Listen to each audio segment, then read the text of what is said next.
Bonjour à tous et félicitations si vous êtes en vie. On va parler aujourd'hui d'un tout petit film d'horreur anglais ou irlandais, ça dépend des sites qu'il référencie, qui s'appelle Caveat, ce qui veut dire mise en garde ou avertissement. J'ai vérifié comment ça se prononçait parce que j'avoue que d'instinct j'aurais dit Cavit ou un truc comme ça. Un film écrit et réalisé, c'est le premier film d'ailleurs, donc d'un très jeune réal qui s'appelle Damian McCarthy et qui est sorti sur Shudder le 3 juin et sera sur Shadows le 25 juin.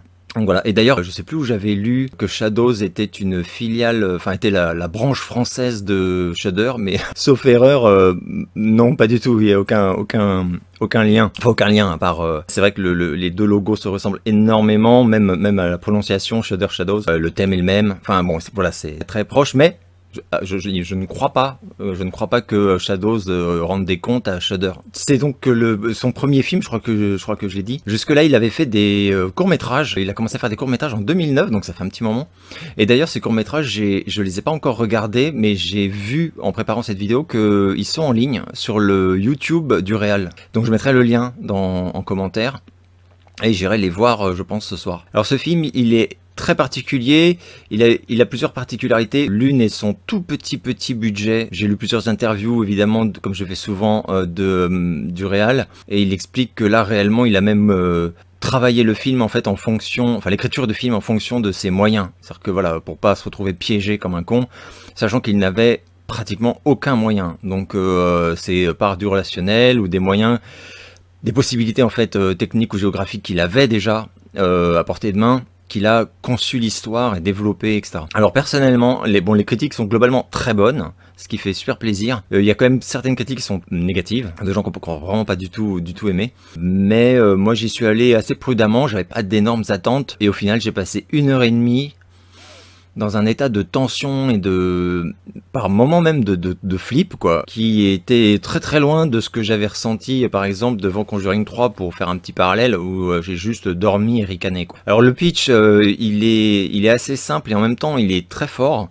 C'est un genre de vagabond solitaire qui s'appelle Isaac, et donc on comprend qu'il souffre une perte partielle de mémoire, et il va accepter une proposition de petit boulot de son ancien proprio pour s'occuper en fait de sa nièce qui s'appelle Olga, et qui est une jeune femme qui a des troubles comportementaux, enfin psychologiques et tout, et qui vit à ce moment-là en tout cas seule dans une maison isolée, et dont la mère aurait disparu et le père se serait suicidé. Ce type lui dit, il s'agirait juste en fait de veiller sur elle pendant 4 jours je crois.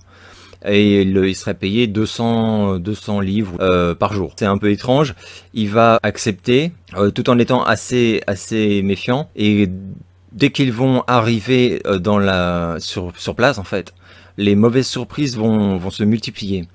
Et je vais pas spoiler, mais je vais quand même révéler 2-3 petits trucs, ou alors je vais spoiler un peu, mais je préviendrai avant en fait. Voilà, un truc que je peux dire quand même, c'est que dès qu'ils arrivent, le film va assez vite, c'est un film qui est court, hein, 1h27 je crois. Dès qu'ils arrivent sur place, donc il y a une première mauvaise surprise qui est absolument géniale et terrible.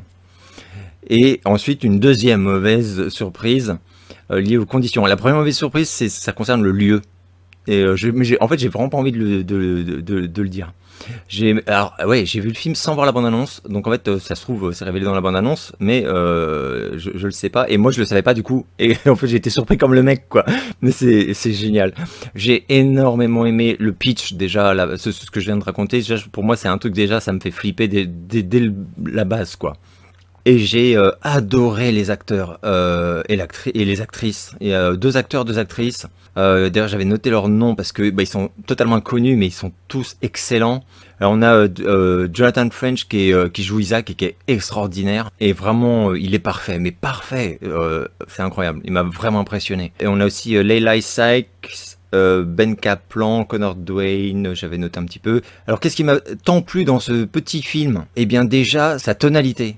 C'est un film sur la tension et l'appréhension, mais alors manié avec vraiment beaucoup de savoir-faire. C'est assez impressionnant d'ailleurs de se dire que c'est son premier long métrage.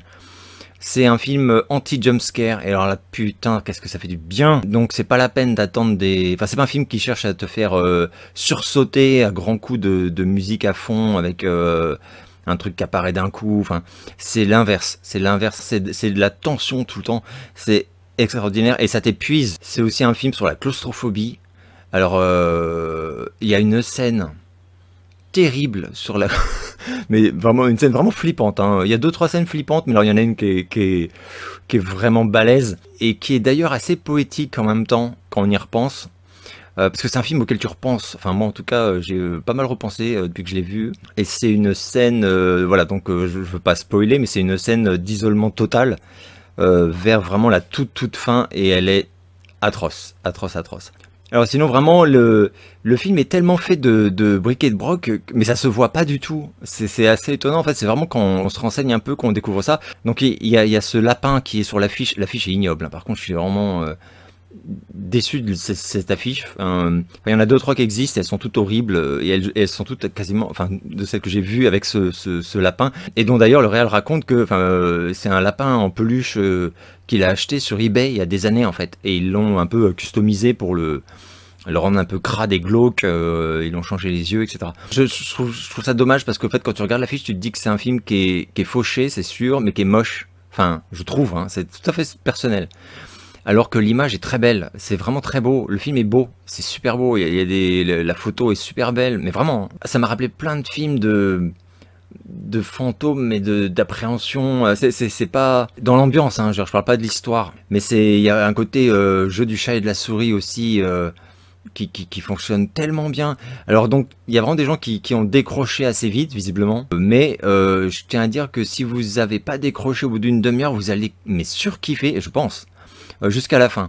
Il y a aussi quelques reviews que j'ai vues où les gens disaient que la fin était très étrange, qu'on comprenait pas trop, qu'il y avait des questions qui n'avaient pas de réponse. Et voilà. Alors moi c'est un problème que j'ai soulevé sur The Night il y a pas longtemps. Et là moi ça me l'a pas fait du tout. Donc je sais même pas de quoi ils parlent en fait ces gens-là. Donc peut-être qu'ils se sont endormis ou ils étaient sur leur téléphone en même temps. Mais pour moi non. Pour moi t'as la réponse à toutes les questions. Et t'as peut-être un ou deux trucs qui sont laissés. Enfin, qui sont pas explicitement, c'est pas appuyé énormément, mais c'est totalement voulu. Et en fait, pour peu que tu réfléchisses 2 secondes, tu comprends quand même globalement le pourquoi du comment. Donc moi j'ai trouvé ça au contraire super bien dosé, assez clair. Il y a des flashbacks. Moi c'est un truc où je commence à fatiguer là, les films avec des flashbacks tout le temps, ça me saoule assez vite.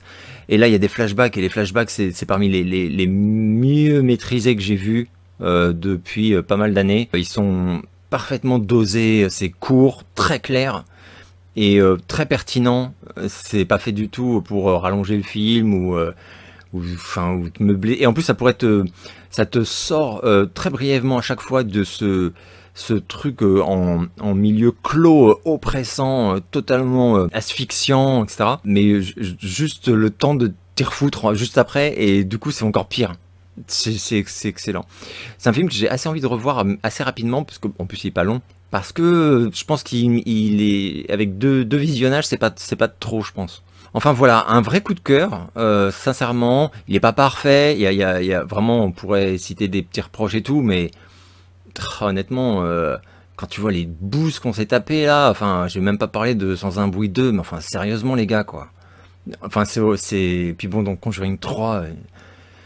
Bref, donc non, là c'est un vrai film qui raconte vraiment quelque chose, qui est pas fait pour juste rapporter un peu de pognon. Et ça se sent, ça se sent. Visiblement le réal est pas du tout certain de pouvoir faire un deuxième film un jour. J'espère vraiment que ça va être possible, parce que d'abord il a de bonnes critiques quand même globalement, et puis en étant sur Shudder, bon Shadows c'est que français, donc ça va pas changer grand chose, même si franchement Shadows bravo quoi. C'est vraiment un état d'esprit que j'adore. Shadows il me rappelle les années, moi je suis un vieux donc ça me rappelle dans l'esprit quoi, la passion qu'avaient les mecs de Mad Movies quand j'étais ado quoi, donc au début des années 80, et où Mad Movies c'était vraiment... T'avais un esprit à la fois super pointu, parce que c'était des gens qui fouinaient et tout, donc ils s'y connaissaient à mort, quoi. Mais c'était pas chiant, je sais pas comment dire.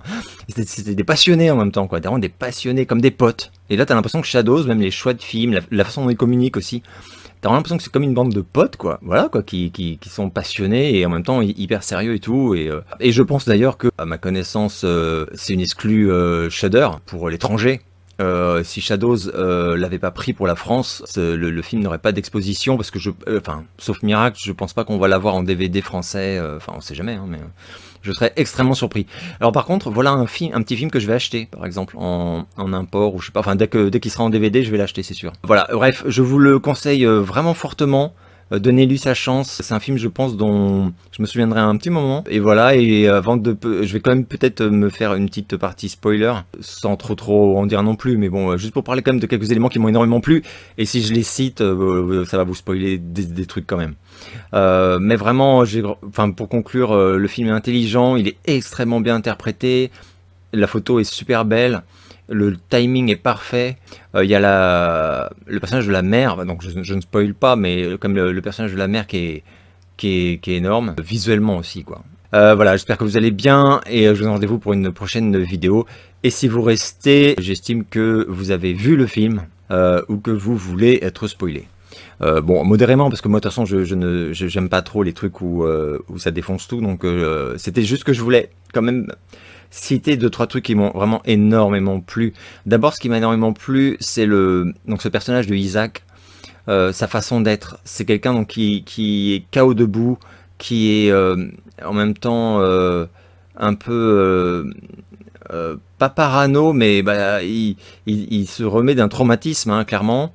On va comprendre ce qui lui est arrivé, mais là par contre je dis pas quand même. Ça sert vraiment à rien de le dire, mais voilà, on sent que dans sa tête, il est, bah forcément, hein, quand t'as des problèmes de mémoire et tout, des trous noirs et tout, c'est chaud, quoi. T'es pas serein, quoi. Donc lui, il est vraiment excellent et il est très attachant. Et comme c'est lui qui va vraiment chier pendant tout le film, t'es vraiment, en fait, si t'avais pas d'empathie pour le personnage, le film se casserait la gueule très vite et ce serait juste chiant, vraiment. Bah, ça serait pas mauvais parce que vraiment, même à l'écriture, c'est vraiment chouette. Mais là, putain, le mec, t'as vraiment de la peine pour lui et tout, t'as vraiment envie qu'il s'en sorte et tout, quoi. Il y a la relation au chien, alors je vais pas trop non plus dire, mais ça m'a plu énormément, extrêmement bien dosé, extrêmement touchant et intelligent. La première scène de rencontre avec le chien est extraordinaire, et alors la scène finale... je dirais pas que j'en avais la larme à l'œil, mais presque. Et même symboliquement, elle est très très forte, cette dernière scène avec le chien. Je voulais parler, mais pas en zone non spoil, du tableau. Parce que alors moi j'adore les tableaux, les films d'horreur avec les tableaux. Un de mes films préférés au monde, c'est Le Portrait de Dorian Gray. J'avais d'ailleurs beaucoup aimé la scène du tableau, enfin le rôle du tableau dans The Night, dont je vous ai parlé la dernière fois. Très beau tableau d'ailleurs, je sais pas qui l'a peint, mais il est magnifique. Et là il y a un tableau, et c'est magnifique. Et d'ailleurs je sais pas si on pourrait en parler avec le réal, mais je serais pas surpris qu'il y ait un peu de référence à Dorian Gray.